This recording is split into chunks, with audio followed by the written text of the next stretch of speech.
Greece is on the verge of reclaiming its investment-grade status. Greece now holds a BBB- S&P credit rating with a stable outlook. This detail might appear minor, but it holds substantial symbolic importance. For an extended period, Greece's credit rating lagged behind even some developing nations in Africa and Asia, a less-than-ideal image for a country considered developed.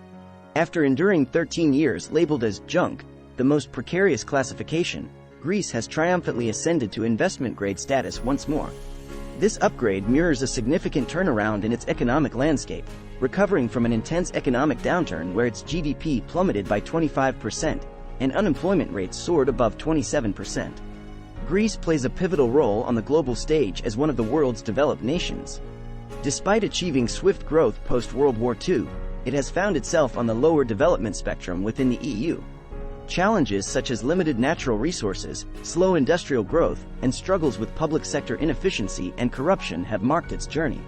Nonetheless, certain industries like shipping and tourism have demonstrated remarkable progress, showcasing Greece's unique blend of strengths and hurdles in its engagement with the global economy.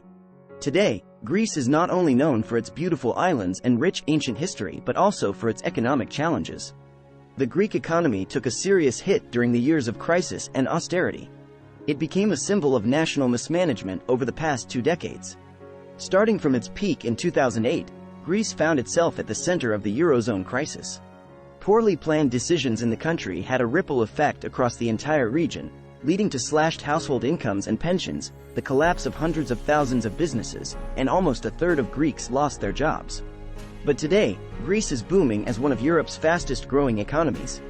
The country's impressive turnaround is getting recognition from credit ratings agencies, leading to upgrades in Greece's debt assessment and attracting big foreign investors.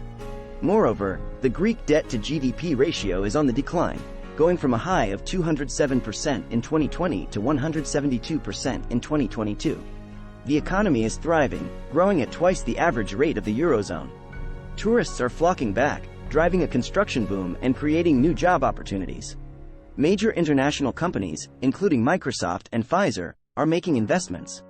Banks that were teetering on the edge of failure have bounced back, overhauled their operations, and are extending credit once more, positively impacting the wider economy. Yet, does this reflect an actual improvement for Greek families, individuals, and businesses? The narrative of triumph touted by the government seems detached from the lived experiences in Greece. The quality of life has declined, unemployment remains a significant issue, and many are struggling to keep up with their financial obligations. Greece is now cited as an example for other economies grappling with enduring economic trials. But what sparked the economic turmoil in Greece? Is the economy genuinely on the upswing, and is it enhancing the well-being of its citizens? The 2007 financial meltdown that originated in the US sent shockwaves across the globe, hitting both developed and developing nations hard. Greece, in particular, experienced the ramifications more acutely. It's critical to note, however, that Greece's dire situation was not caused by the crisis alone but was exacerbated by it. The downturn in Greece's economy and its financial framework had set in well before the crisis unfolded, making the issues more pronounced during the economic turmoil. It was observed that the financial crisis led to a significant surge in public debt across many developed nations from mid-2008, evolving into a grave debt crisis, particularly in Europe, casting doubts on the euro's future. A noteworthy aspect of the challenges faced by European Union countries during this period is the frailty in their financial policies. In Greece's case, beyond weak public financial management and ineffective economic policies, there was also a glaring issue with the instability, inadequacy, and distrust in political institutions. From 2000 to 2007, Greece experienced rapid economic growth, making it one of the fastest-growing economies in the Eurozone. During this time, the country's economy expanded by over 4% on average. However, things took a downturn, especially after 2007. Since then, Greece has consistently faced a negative nominal GDP rate. The debt crisis has continued to strain the real economy, leading to more layoffs and a rise in unemployment, as well as the cuts in public expenditures have increased as a result of severe austerity measures. After a historic depression during which the Greek economy collapsed by 28%, Athens finally seems to have opened a new chapter. First, there was the crisis from 2008 to 2016, followed by a stabilization period from 2017 to 2020, and since emerging from the pandemic, a return to growth. Despite the challenge of inflation impacting purchasing power, it's expected to reach 2.5%. Unemployment, which peaked at 28% in 2013, has dropped to 11%. Private consumption is on the rise, and the increasing industrial production index, indicating the performance of various sectors, shows positive dynamics in the Greek economy. Yes, the economy is better than it was in 2022, but it's not as good as it was 15 years ago, and the statistics back that up. Greece has one of the highest rates of relative poverty in the EU. The minimum wage in Greece acts like a safety net for workers. It's the lowest amount employers can legally pay, ensuring fair pay and preventing extreme economic inequality. Like in many countries, Greece's minimum wage depends on factors like overall economic conditions, cost of living, inflation, labor market conditions, and social and political factors. Although Greece has been gradually increasing the monthly minimum wage, the average annual wages in Greece are still lower than they were 12 years ago. Currently, the Greek economy is still 20% below its peak in 2007. What Greece has been through is even more challenging than the US depression of 1929. While the fall in the economy was similar, 28% in Greece, 29% in the US, it lasted longer, 4 years in the US from 1929 to 1933, 8 years in Greece from 2008 to 2016. Back in 2007, Greece's GDP per capita was 3/4 that of the Eurozone. Today, it's just over half. The signs of the crisis are evident everywhere. Core inflation, which measures changes in the costs of goods and services, is still high, keeping purchasing power very low. The standard of living has dropped, and both consumers and businesses lack confidence in the economy. Meanwhile, middle-class income taxes have sharply risen. Greece, with a population of 10.4 million, has witnessed a historic brain drain, losing over 500,000 people in a decade.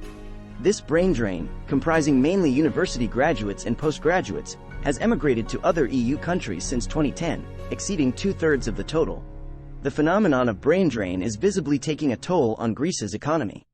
The combination of economic downturn, stringent austerity measures, and a widespread lack of faith and disappointment in the country's institutions and political landscape is compelling many Greeks to leave their homeland and remain abroad. So, which sector is propelling Greece's economy forward? Tourism emerges as the linchpin, accounting for 18% of Greece's GDP and providing employment for over 900,000 individuals, which represents about a fifth of the entire workforce. Greece has become a premier destination, drawing an impressive 34.2 million tourists, ranking it among the most visited nations in Europe and the world.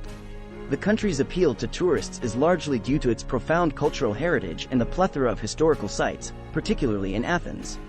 Boasting the Mediterranean's longest coastline, Greece's beach resorts, especially on islands like Santorini and Mykonos, are instrumental in amplifying its tourism sector. Leisure tourists, as opposed to business travelers, contribute the bulk of tourist revenue, significantly buoying Greece's economy. Over the last decade, Greece's shipping industry has emerged as a remarkable success story.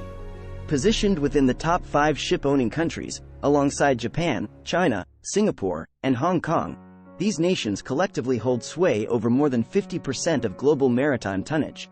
In contrast, Germany, Japan, and South Korea have seen a decline in recent years, whereas Greece has been expanding its fleet. Greece maintains a strong presence in global shipping, with Greek shipowners holding a leadership position, overseeing about 20% of the world's fleet capacity. Greek shipping plays a vital role in the global economy, facilitating international trade and serving as a key component of the Greek economy. Greek shipowners are mainly into bulk tramp shipping, a sector resembling perfect competition. This sector is largely made up of small and medium-sized, privately owned or family businesses, making Greek shipping flexible and adaptable to economic changes and trade patterns. It primarily transports essential goods for the EU and global economies, such as agricultural and forest products, oil and oil products, gas, chemicals, iron, ores, coal, and fertilizers. Notably, the Greek-owned fleet is the world's largest cross-trading fleet, with over 98% of its trading capacity carrying cargoes between third countries. Greek shipping also holds strategic importance for the EU, as both its economy and the well-being of its citizens depend on affordable energy access. The EU heavily relies on maritime transport, importing 88% of its crude oil, 74% of its natural gas, and 44% of its solid fossil fuels. With growing concerns about energy security, Greek shipping plays a critical role in ensuring the EU's diverse energy imports from distant parts of the world. However, the impact of the shipping industry on the Greek economy goes beyond its role in the service's balance of payments. Greek shipping is central to a thriving maritime cluster that brings investments and job opportunities to the country. The impact of the Greek shipping industry on the economy, when accounting for both direct and ripple effects, is estimated to be between $13 to $19 billion each year, fluctuating with market trends. This figure represents roughly 7% of Greece's GDP. The sector provides employment for between 200,000 and 300,000 individuals, showcasing the significant role Greek shipping plays in the global trading framework despite Greece's relatively small geographical size. Greek shipping is a pivotal force in international trade, supporting around 22% of U.S. trade and 20% of European trade activities, while the largest portion, about 32%, is dedicated to serving the burgeoning economies of Asia. With a global ranking as the 53rd largest economy and the 16th largest within the EU, Greece's economy boasts a nominal GDP of $242 billion. As of 2023, the GDP per capita is $23,000 in nominal terms and $39,000 when adjusted for purchasing power parity. Greece is on the path to recovery from one of the deepest economic recessions faced by any affluent nation post-World War II, having seen its GDP shrink by more than a third from its zenith in 2013 to its nadir. The road to recovery has been gradual, marked by periods of modest growth. The nation's efforts to rebound from such a profound economic slump highlight the challenges of stimulating investment, enhancing capital production, and improving productivity. The resilience of the Greek populace, who have weathered unpopular reforms and stringent austerity measures including cuts to salaries and pensions, has been instrumental in navigating the country through financial adversity. While Greece is steadily making its way out of the crisis, contending with a substantial debt burden and facing numerous ongoing challenges, the progress made is undeniable. Yet, the journey ahead remains arduous, with much work still required to fully restore economic stability and growth.